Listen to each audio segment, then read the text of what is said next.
پانی کے ذریعے دریائی راستے سے سفر ہو کرتا تھا، اور اتنا طویل سفر ہوا کرتا تھا کہ لوگ جب گھر سے نکلتے تھے تو اپنا کفن بھی ساتھ میں لے کر نکلا کرتے تھے، کہیں راستے میں انتقال ہو جائے تو وہیں دفن کر دیا جاتا تھا۔ تو اس طرح کے وہ سفر ہوا کرتے تھے۔ تو کہا کہ برہ کو ساتھ لیا جائے۔ بس حرم میں پہنچے، حج کے سارے ارکان ادا کیے اور پھر مدینے کی زیارت کے لیے پہنچے، مدینے کی حاضری کے لیے پہنچے۔ جیسے ہی حضور کی در کی حاضری لے کر جب واپس پلٹے اپنے خیمے میں پہنچے نا، تو سب ایک دوسرے کو مبارکباد دے رہے تھے۔ اب حضور نے ارشاد فرمایا کہ جس نے میری مزار کی حاضری دی اس پر میری شفاعت واجب ہے۔ تو نواب صاحب اور سب ایک دوسرے کو مبارکباد دے رہے تھے کہ آپ کو حضور کی شفاعت مبارک ہو، آپ کو حضور کی شفاعت مبارک ہو، آپ کو حضور کی شفاعت مبارک ہو۔ اتنے میں برہ پہنچا۔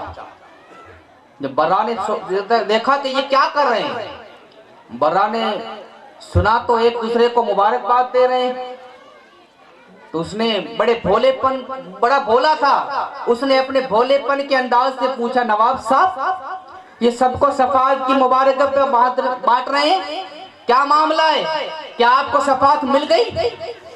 تو انہوں نے تو وہ حدیث کو مان کر کہا کہ جی ہاں ہمیں مل گئی شفاعت۔ تو برہ تو بھولا تھا، اس کی سمجھ میں نہیں آیا، تو اس نے کہا کہ پھر مجھے کیوں نہیں ملی، میں بھی حضور کی بارگاہ سے آ رہا ہوں، مجھے تو کوئی شفاعت نہیں ملی۔ تو بس لوگوں نے سوچا کہ اچھا موقع ہے مذاق کرنے کا۔ لوگوں نے کہا اچھا برہ تجھے نہیں ملی، اب یا تیرا مقدر ہے، دیکھ ہمیں سب کو تو مل گئی۔ تو برہ بڑا پریشان ہو گیا، کہا یار امیروں کے دربار میں تو ایسا معاملہ ہوتا رہتا ہے، نوابوں کے دربار میں امیر اور غریبوں کا فاصلہ، لیکن حضور آپ کے دربار میں بھی ایسا معاملہ، امیروں کو جلدی مل جائے غریبوں کو نہ ملے۔ کہا مجھے بھی شفاعت چاہیے۔ دوبارہ دوڑ کر واپس گیا، مواجہ شریف میں داخل ہوا، گنبد خضرا اور سنہری جالیوں کے سامنے بالکل کھڑا ہو کر گڑ گڑانے لگا، رونے لگا، آہو پکار کرنے لگا، یا رسول اللہ نواب کو شفاعت مل گئی، نواب کے ساتھیوں کو شفاعت مل گئی، حضور جتنے پھر رہے ہیں سب کو شفاعت مل گئی، حضور مجھے کیوں نہیں ملی، حضور مجھے بھی شفاعت چاہیے، یا رسول اللہ شفاعت کے بغیر نہیں جاؤں گا، یا رسول اللہ آپ کا دربار تو اعلیٰ دربار ہے، آپ ساری کائنات کے لیے رحمت للعالمین بن کر آئے ہیں، حضور آپ کے دربار سے خالی کوئی نہیں گیا تو میں کیسے خالی جاؤں، حضور شفاعت دے دو ورنہ سر پٹک پٹک کے یہی جان دے دوں گا۔ عشق کی انتہا ہو گئی، سر پٹکنے لگا، عاشقوں نے دیکھا کہ ایک نورانی ہاتھ روضائے رسول سے باہر تشریف لایا اور ایک کاغذ کا ٹکڑا تھا، آواز آئی برہ یہ شفاعت کا پروانہ لے، ہم نے تیری شفاعت کر دی اور میرا برہ جہنم سے آزاد ہوا۔ نعرہ تکبیر، نعرہ رسالت، سفر مدینہ زندہ باد۔ وہ نورانی کاغذ کا ٹکڑا لے کر دوڑتا ہوا، چوکھڑیاں بڑھتا ہوا نواب کی بارگاہ میں، نواب کے پاس آیا، کہا آپ کو مل گئی نا، ہمیں بھی مل گئی، دیکھو حضور نے اپنے ہاتھوں سے عنایت فرمائی۔ جب لوگوں نے وہ رکا کھول کے دیکھا تو اس سنہری کاغذ کے ٹکڑے پر لکھا ہوا تھا کہ برہ کو ہم نے جہنم سے آزاد کر دیا اور برہ پر میری شفاعت واجب ہو گئی ہے۔ آپ اندازہ لگائیں آج بھی اس در پہ ملتا ہے، لیکن کسے ملتا ہے؟ یقین والوں کو ملتا ہے، یقین والوں کو ملتا ہے، اہل شک کو کچھ نہیں ملتا۔ اس لیے یقین کریں، آپ یہاں سے جا رہے ہیں نا، لیکن اتنا یاد رکھنا حضور جان رہے ہیں کون آ رہا ہے، حضور جان رہے ہیں۔ اور اتنا یاد رکھنا حضور نے یہاں تک فرمایا کہ لوگ میرے شہر میں 3 قسم کے لوگ آئیں گے۔ یہ اللہ کے رسول نے فرمایا کہ میرے شہر میں 3 قسم کے لوگ آئیں گے۔ پہلا، لوگ تجارت کی نیت سے آئیں گے۔ کون سی نیت سے؟ تجارت کی نیت سے۔ دوسرا، لوگ سیر و تفریح کرنے کے لیے آئیں گے، اور حضور نے فرمایا تیسرا جو ہوگا میرا غلام وہ حقیقت میں میرے در کی حاضری کے لیے آئے گا۔ اس لیے یاد رکھنا کوئی اور نیت نہیں ہونی چاہیے، بس در رسول کی حاضری کی نیت ہونی چاہیے۔ दरे रसूल पे हाजिरी हो जाए, दरे रसूल पर हम बैठ जाएं, गुंबदे खजरा को अपनी आंखों से देख लें, कसम खुदा की यही हमारे लिए बख्शिश का जरिया बन जाएगी, यही हमारे लिए काफी हो जाएगा। एक आशिक रसूल का एक छोटा सा वाकया बड़े मुख्तसर अंदाज में पेश करने के बाद अपनी गुफ्तगू को समेटने की कोशिश करूंगा। थोड़ी देर आप लोगों की तवज्जो का तलबगार। एक सहाबी रसूल गुजरे हैं जिनका नाम था हजरत अब्दुल्ला, जिन्हें हजरत अब्दुल्ला मुसनी के नाम से जाना जाता था। वो मदीने के करीब में देहात का इलाका था, वहां रहते थे। मदीने से दूर एक देहाती इलाके में वो हजरत अब्दुल्ला रहते थे। छोटी सी उम्र थी, बाप का इंतकाल हो गया, कोई परवरिश करने वाला नहीं था। एक चचा था, माँ ने चचा का सहारा लिया। चचा ने रहने के लिए मकान का इंतजाम किया, खाने पीने का इंतजाम किया। अल मुख्तसर कि वो चचा के मकान में चचा के एहसान तले रहते थे अब्दुल्ला। एक मर्तबा उनका मदीने आना हुआ। कसम खुदा की वो मदीने किसी तिजारत के जरिए या कोई काम के जरिए आए थे, अभी नौजवान है। लेकिन क्या हुआ कि अचानक एक मर्तबा वो रुखे बद्दुहा को देखा, वो मुस्तफ़ा जाना को देखा। सहाबा के जुर्मत में अल्लाह के रसूल तशरीफ ला रहे हैं। एक झलक मुस्तफ़ा की चेहरे पे पड़ी, बेसाख्ता फिदा हो गए। दिल से निकला, या अल्लाह इतना भी कोई हंसी हो सकता है, ऐसा हंसी महबूब दिल दे बैठे। हुजूर के गुलाम बन गए, आशिक बन गए। लेकिन सहाबा का जुर्मत था, हुजूर से मुलाकात नहीं हुई, लेकिन दिल में अपनी जान और माल हुजूर के नाम पे फिदा कर चुके। कसम खुदा की मदीने के जो दुश्मन थे ना, वो भी अपने लोगों से कहा करते थे कि इस गली से मत गुजरना। दुश्मन कहते थे, जो हुजूर के दुश्मन थे ना, वो भी कहते थे कि इस गली से मत गुजरना। लोग पूछते थे कि क्यों ना गुजरे, तो दुश्मन को भी अकीदा था। दुश्मन भी कहते थे इस गली से इसलिए ना गुजरना कि कभी कभी मुसलमानों के नबी इस गली से गुजरते हैं, और हमने देखा है कि एक मर्तबा जो उन्हें देखता है वो उन्हीं का हो जाया करता है। दुश्मन का भी अकीदा था। वो अपने साथियों से कहते थे इस गली से न गुजरना, इस गली से मुसलमानों के नबी गुजरते हैं, और जो नबी को एक मर्तबा देख लेता है वो उन्हीं का हो जाता है। एक मर्तबा अब्दुल्ला मुस्नी ने देखा, हुजूर पर जानो माल फिदा कर चुके। अब देहात अपने इलाके में पहुंचे। अब रातें हिजरत में गुजरने लगी, रातें तड़प में गुजरने लगी। दिन रात हुजूर की बद्दुआ वाला वो चेहरा आंखों के सामने। हुजूर की तारीफ सुनी थी बहुत। एक मर्तबा अपनी माँ को कहते हैं, माँ अगर आप इजाजत दें तो मैं मदीना चला जाऊं। माँ अगर इजाजत दें तो आप मदीना चला जाऊं। इतना याद रखना, माँ भी ईमान नहीं लाई थी। जो उसका चचा था वो भी हुजूर का दुश्मन था, वो भी ईमान नहीं लाया। अब इन्होंने अकेले हुजूर को देखा है, नाम सबने सुन रखा है कि मुसलमानों के नबी है। कहा कि बेटा मदीने क्यों जाना है? कहा माँ वो मुसलमानों के नबी है ना, मैं उन पे ईमान ला चुका हूँ, मैंने एक झलक उनके चेहरे की देखी है। माँ दिल चाहता है कि उनके कदमों पे निसार हो जाऊं। माँ ने कहा बेटा भूल कर भी बात मत करना, अगर तेरे चचा को पता चल गया ना तो बहुत मारेगा, बहुत पीटेगा। लेकिन रहा नहीं गया, चचा के पास गए। चचा से कहा कि मुझे मदीने जाना है।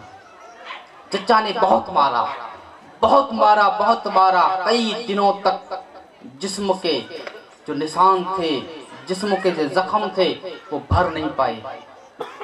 बड़ी मशक्क़तों के बाद, बड़ी मुसीबतें उठाने के बाद जब वो बिल्कुल दुरुस्त हुए, ठीक हुए, चलने के काबिल हुए ना, फिर इश्क का जो इश्क की आग थी ना, फिर वो जलने लगी। फिर माँ के पास आए, माँ मुझे मदीना जाना है, माँ मुझे हुजूर के पास जाना है। माँ ने कहा बेटा एक बार तेरे चचा ने खूब मारा। कहा माँ कुछ भी हो जाए, मार पड़े तब भी मैं सहने के लिए तैयार हूँ, लेकिन मुझे मदीने जाना है। फिर चचा के पास गया, चचा मुझे मदीने जाना है। चचा ने देखा, कहा ठीक है तुझे मदीना जाना है ना, लेकिन एक शर्त पे जाने दूंगा। चचा सारी शर्तें मंजूर है। कहा कि फिर वापस अपने घर आने की इजाजत नहीं दूंगा, फिर ये घर का दरवाजा हमेशा के लिए तेरा बंद कर दिया जाएगा।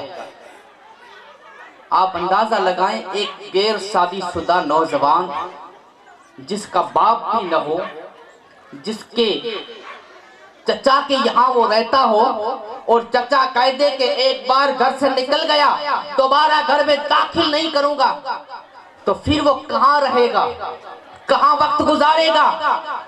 लेकिन वारे वाह आशी के रसूल हजरत अब्दुल्ला मौसवी ने जवाब दिया, चचा मुझे ये शर्त मंजूर है, मुझे कबूल है, मैं कभी दोबारा इस तुम्हारे घर की जानिब नहीं आऊंगा। चचा ने देखा ये बड़ा इश्क का दावा करता है, इसका इम्तिहान लिया जाए। कहा तेरी जेब में जो पैसे है ना वो भी मेरे हैं, उतार के पैसे यहाँ पे रख दो। सारी जो रकम थी उतार के रख दी, सारे जो दौलत थी रख दी।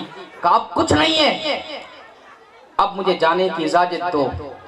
चचा ने कहा अभी भी एक एहसान है मेरा, तूने जो जिस्म पे लिबास पहना है ना, ये लिबास भी मेरा अता किया हुआ है।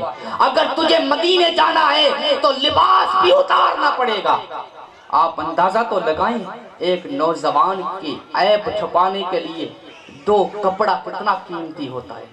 लेकिन चचा ने बदन से कपड़े छीन लिए, चचा ने बदन से कपड़े छीने,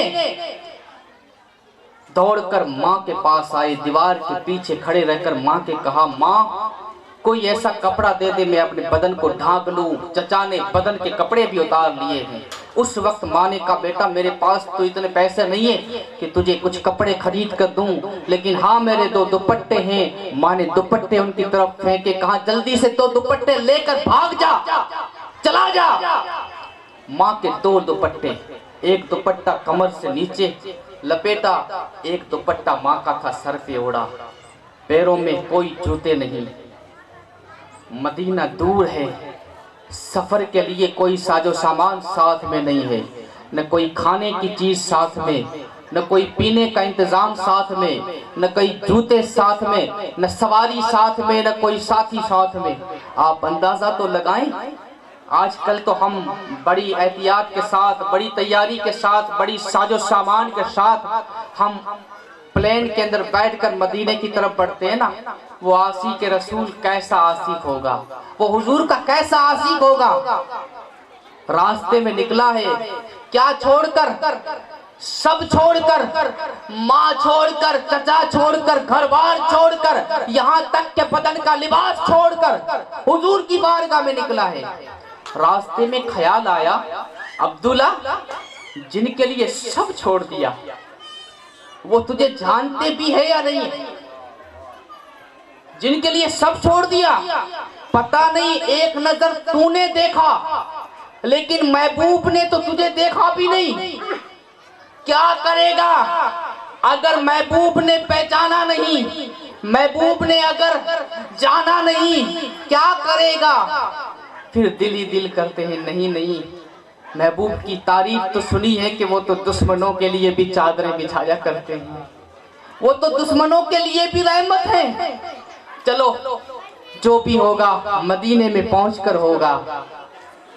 ऐ इश्क बता वो वक्त कैसा होगा, ऐ इश्क बता वो वक्त कैसा होगा, जब सामने उनके रोजा होगा और जो कुछ भी होगा ना उनके सामने अच्छा होगा। ये सोचकर मदीने की तरफ वो आशिक रसूल बढ़ रहा है। न जाने कितने जख्म उठाए होंगे मदीने पहुंचने में। आप अंदाजा लगाएं, पैरों में जूते नहीं, कितने कांटे लगे होंगे, कितनी रातें गुजरी होगी, तड़प तड़प कर भूख का मारा। जब मदीने में पहुंचे ना तो इत्तेफाक से रात का वक्त था, आधी रात गुजर चुकी थी। अब आधी रात गुजर चुकी थी, आधी रात का पिछला पहर था जब मदीने में आप पहुंचे। حضرت عبداللہ نے سوچا عبداللہ یہاں تو تجھے کوئی جانتا نہیں ہے اور حضور بھی جانتے ہیں یا نہیں جانتے معلوم نہیں ہے، آخر تو کہاں رکے گا؟ کون تیرا یہاں پہ ہے؟ کوئی پرسان حال نہیں، کس کا دروازہ کھٹکتا ہے؟ آدھی رات گزر چکی ہے۔ دل میں خیال آیا چلو ہم مسجد میں ہی ٹھہر جاتے ہیں، مسجد میں چلے جاتے ہیں۔ آدھی رات کا وقت تھا، مدینے کی کڑکڑاتی ہوئی ٹھنڈی، جہاں پر ایک ماں کا دوپٹہ لپٹا ہوا ہے، ٹھنڈ برداشت نہیں ہو رہی تھی۔ سوچ رہے تھے کہ یہاں پہ میرا کوئی پرسان حال نہیں، میں کہاں جاؤں، کہاں پہنچوں؟ کسی نے کہا ہے نا، خدا آباد رکھے سلسلہ یہ تیری رحمت کا، خدا آباد رکھے سلسلہ یہ تیری رحمت کا، وگرنہ ہم بھری دنیا میں پہچانے کہاں جاتے۔ نصیر اچھا ہوا کہ مل گیا در ان کا، ورنہ کہاں رکتے کہاں تھمتے، خدا جانے کہاں جاتے، خدا جانے کہاں جاتے۔ اگر یہ در نہیں ملتا تو کہاں جاتے؟ مسجد نبی کا جیسے ہی دروازہ کھولا نا، اندر سے ایک صحابی رسول نے آواز دی، عبداللہ آ گئے؟ ہائے ہائے، وہ تو سوچ رہے تھے کہ مدینے میں مجھے کوئی نہیں جانتا۔ کہا آپ کون ہیں؟ کہا میں بلال ہوں، بلال۔ کہا آپ مجھے کیسے جانتے ہیں؟ کہا کہ عشاء کی نماز ادا کرنے کے بعد جب حضور اپنے حجرے میں گئے تو حضور یہ کمبل لے کر آئے اور فرمایا بلال آج کی رات تجھے مسجد میں ٹھہرنا ہے اور انتظار کرنا ہے، آدھی رات کے وقت میرا غلام آئے گا۔ آدھی رات ہوگی، رات کا پچھلا پہر ہوگا، میرا غلام عبداللہ آئے گا۔ مدینے میں کوئی نہیں جانتا اسے، اور بلال وہ سب کچھ چھوڑ کر آ رہا ہے۔ بلال وہ اپنے ماں کا گھر، چچا کا گھر بار، لباس، جوتے، دولت، شہرت سب چھوڑ کر آ رہا ہے۔ مدینے کی ٹھنڈی وہ برداشت نہیں کر سکے گا، رات کا پچھلا پہر ہے۔ بلال جب وہ مدینے میں پہنچے تو میرا یہ کمبل اسے دے دینا اور میرا سلام کہنا اور اس کے لیے بستر کا انتظام کر دینا۔ اس وقت عبداللہ کو احساس ہوا، عبداللہ تو یہ سوچ رہے تھے کہ میں نے حضور کو ایک نظر دیکھا، ملاقات نہیں ہوئی، شاید حضور جانتے بھی ہیں یا نہیں جانتے، لیکن قسم خدا کی حضور تو آنے والے عبداللہ کو بھی جانتے ہیں، عبداللہ کے حالات کو بھی جانتے ہیں۔ اس لیے آسی کو مدینے کی طرف جا رہے ہو تو یہ تصور کرنا کہ تم حضور کو نہیں دیکھ سکتے، لیکن حضور تمہیں دیکھ رہے ہیں، حضور ہمارے ہر حال سے واقف ہیں۔ اس لیے اے حاجیوں سنبھل کر پاؤں رکھنا سیر مدینہ میں، کہیں ایسا نہ ہو کہ سارا سفر بیکار ہو جائے۔ ادب کا معاملہ ہے۔ پھر رات کو سو گئے، صبح ہوئی، فجر کی اذان ہوئی۔ اب عبداللہ کی نظر روضائے رسول، حجرائے ماں عائشہ کی طرف، کب یہ دروازہ کھلے، یہ رحمت کا دروازہ کب کھلے اور کب مصطفیٰ کا دیدار ہو۔ نگاہیں جمے ہوئی ہے۔ جیسے ہی حضور دروازہ کھولا، حضور صحابہ کی صفوں کو چیرتے ہوئے مصلی پہ پہنچے۔ حضور نے نماز فجر ادا کروائی، اور ہر بار حضور کا معاملہ تھا نماز پڑھنے کے بعد صحابہ کی طرف حضور رخ کرتے اور حضور ان سے باتیں کرتے۔ صحابہ کی طرف حضور رخ کیا، حضرت عبداللہ ایک پلور تھا، پلور کے پیچھے بیٹھے ہوئے تھے۔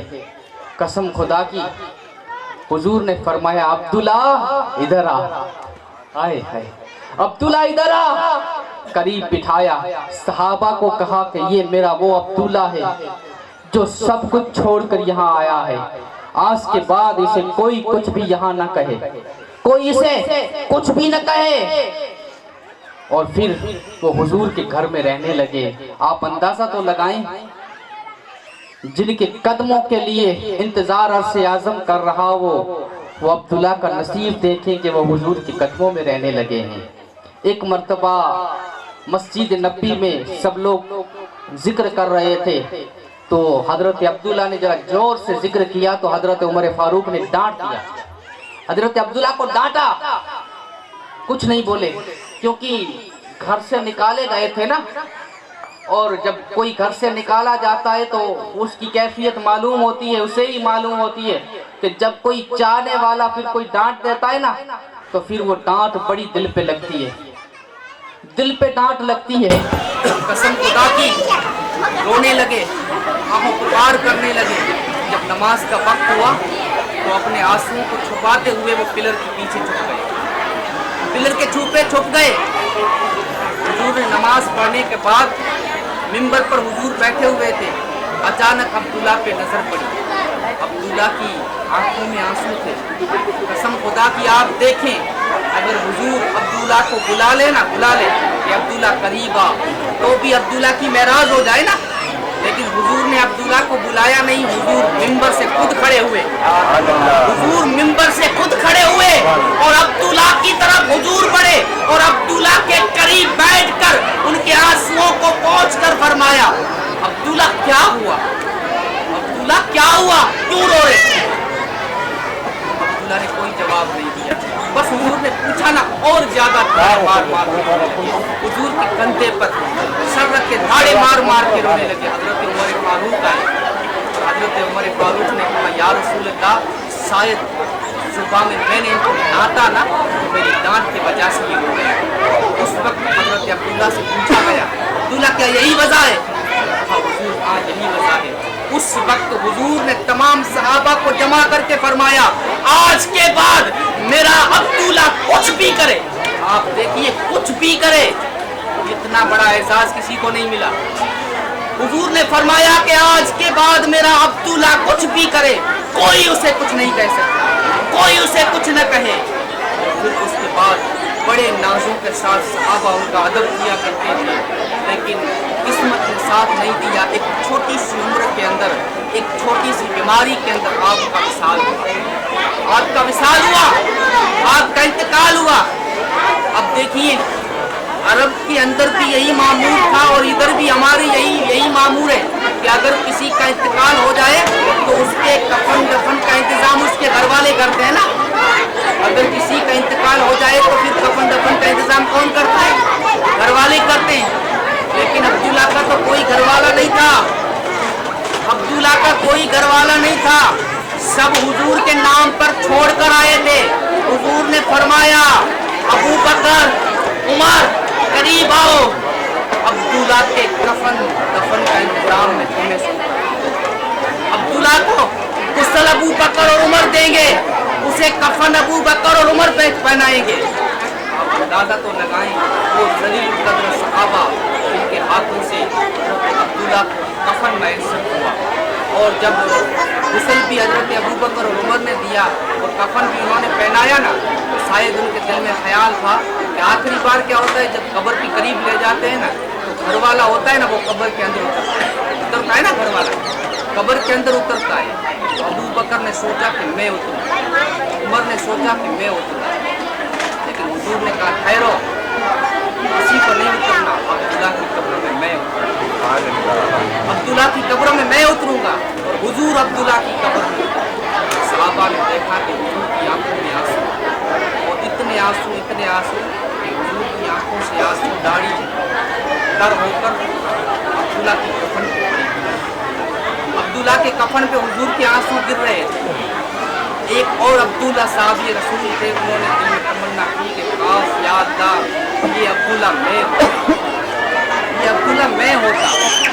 देखिए, कोई अपनी कफन के अंदर नमाजें लेकर जा रहा, कोई अपने कफन के अंदर रोजे लेकर जा रहा, कैसा आशिक था ये, अपने कफन के अंदर इसके रसूल भी लेकर जा रहा है, और ये अपने कफन के अंदर इसके रसूल के साथ साथ अस्के रसूल भी लेकर जा रहा है, अस्के रसूल भी लेकर जा रहा है।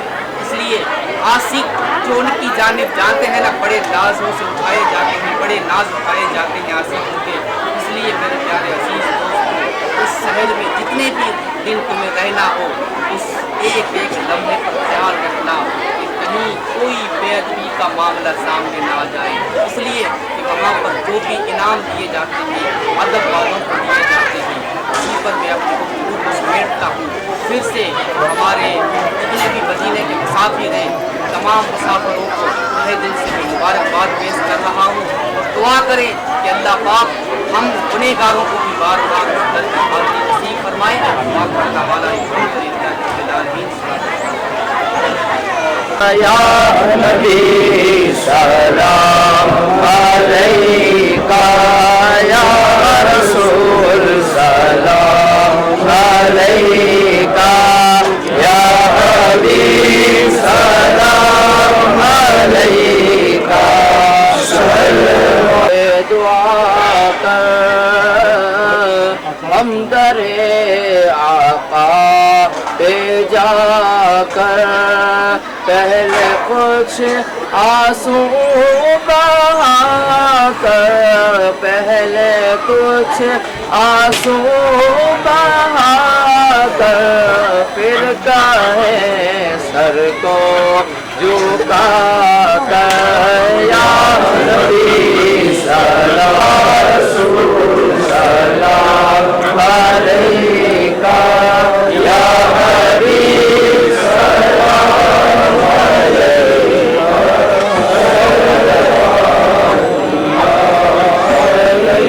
روح جب تن سے جدا علی کا ہاتھ میں دامن علی کا، سر پہ ہو زہرا کی چادر، یا علی سلام علیکہ، یا رسول سلام علیکہ۔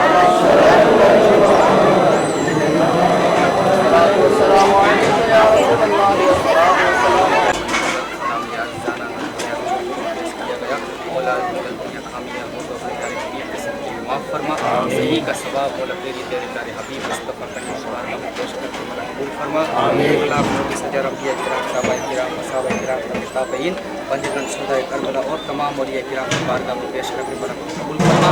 میران کی دستگیر عبدالقادر زیلانی قطب ربانی محبوب سبحانی بڑے کی سرکار خواجہ غریب نواز عطائے رسول ہندن ولی تعظیم اولیاء نظام دنیا حاضر سرکار کی تمام اولیاء کرام کی بارگاہ میں پیش کر کے مولا قبول فرما۔ اور مولا جو مدینے کے مسافروں نے یہ بلاد مصطفیٰ اور نظر و نیاز کا انتظام کیا ہے، مولا ان محنتوں کو اپنی بارگاہ میں قبول فرما، اور مولا جتنے بھی عاشقین یہاں پہ حاضر ہیں مولا ہم سب کی حاضریوں کو اپنی بارگاہ میں قبول فرما۔ مولا جانے والے کے سفر میں آسانی عطا فرما، اور جو نہیں گئے مولا ان کے لیے سفر کا انتظام عطا فرما۔ جتنے بھی عاشق رسول یہاں پہ حاضر ہیں مولا ہم سب کو جیتے جی ایک بار مدینے کی زیارت نصیب عطا فرما۔ جتنے بھی لوگ حاضر ہیں مولا ہم سب کے گھر کی، مال کی، ایمان کی، اولاد کی، آبرو کی، عزت کی حفاظت عطا فرما، روزی و کاروبار میں برکت عطا فرما۔ آنے والی ہر بلا، ہر آفت، ہر بیماری، ہر مصیبت جسمانی، آسمانی، روحانی، شیطانی، دنیاوی آفت و بلا ہو، بیماری ہو، مصیبت ہو، تمام بلا آفت بیماری مصیبتوں سے بچا۔ مولا ہمارے دلوں میں سے بغض، غیبت، چغلی، حسد، کینے کو نکال دے، آپس میں بھائی چارہ، اتحاد، محبتیں عطا فرما، اور ایمان کی زندگی عطا فرما، ایمان پر فاطمہ نصیب عطا فرما۔ اللہم ربنا آتنا فی الدنیا حسنۃ وفی الآخرۃ حسنۃ وقنا عذاب النار، وقنا عذاب الحسر، وقنا عذاب القبر، وقنا عذاب الدارین، وقنا عذاب المیزان، وقنا عذاب الصراط، کما قال اللہ تبارک و تعالی فی شان عظمت الحبیب الکریم ان اللہ وملائکته یصلون علی النبی یا ایھا الذین آمنوا صلوا علیہ وسلموا تسلیما۔ اللهم صل علی سیدنا محمد حبیبنا والسلام علیک یا رسول اللہ۔ سبحان ربک رب العزۃ عما یصفون وسلام علی المرسلین۔